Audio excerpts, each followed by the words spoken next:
میں اور شرجیل ایک دوسرے سے بہت محبت کرتے تھے، لیکن ہم دونوں کے والدین اس رشتے سے راضی نہیں تھے۔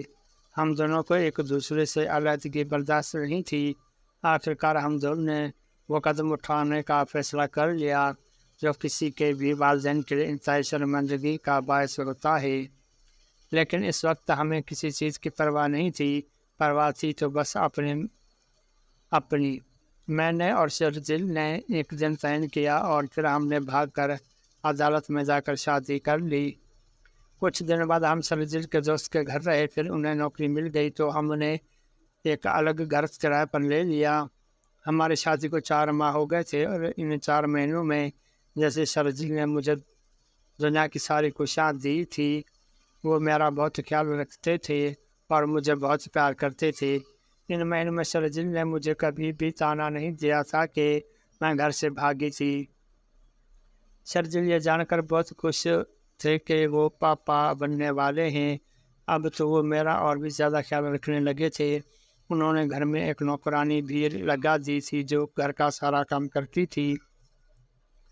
شرجیل کی خواہش تھی کہ ہمارے ہاں بیٹا پیدا ہو۔ میں کبھی کبھی سوچتی کہ میں تو اپنے شوہر کے ساتھ بہت خوش ہوں۔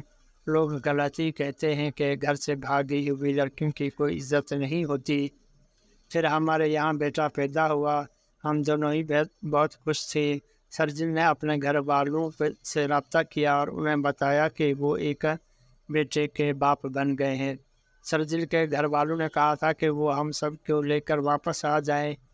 یہ سن کر شرجیل بہت خوش تھے، لیکن میں کچھ پریشان تھی کیونکہ مجھے یہ ڈر تھا کہ اس کے گھر والوں نے مجھ سے پتہ نہیں کیسا برتاؤ کریں گے۔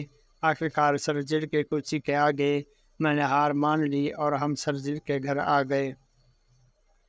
یہاں آ کر میرے تمام خدشات غلط ثابت ہوئے، یا یہ کہنا بھی غلط نہ ہوگا کہ قسمت مجھ پر مہربان تھی، کیونکہ شرجیل کے گھر والوں کا سلوک میرے ساتھ بہت اچھا تھا۔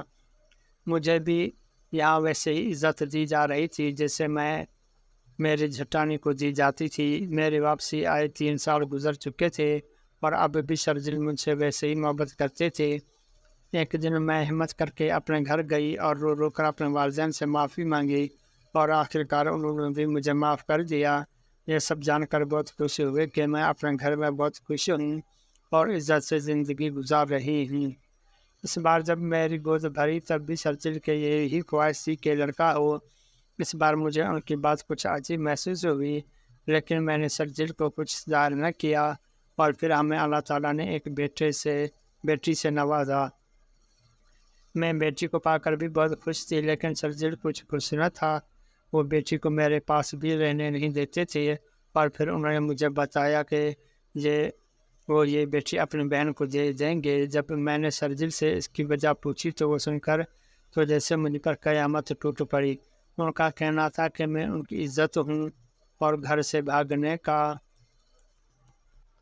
فیصلہ ہم دونوں کا تھا، اس لیے انہوں نے مجھے کبھی کوئی طعنہ نہ دیا۔ لیکن کیونکہ میں گھر سے بھاگی تھی تو میں اپنی بیٹی کو بھی ایسی ہی تربیت دوں گی اور یہ ان سے برداشت نہیں ہوگا۔ آج مجھے شدت سے احساس ہوا کہ غلطی آخر غلطی ہوتی ہے جس کی سزا بھگتنی ہی پڑتی ہے، اور میری سزا یہ تھی کہ آج میں اپنی نظروں میں گر گئی تھی اور اب مجھے ساری زندگی اپنی بیٹی سے جدائی کا صدمہ برداشت کرنا تھا۔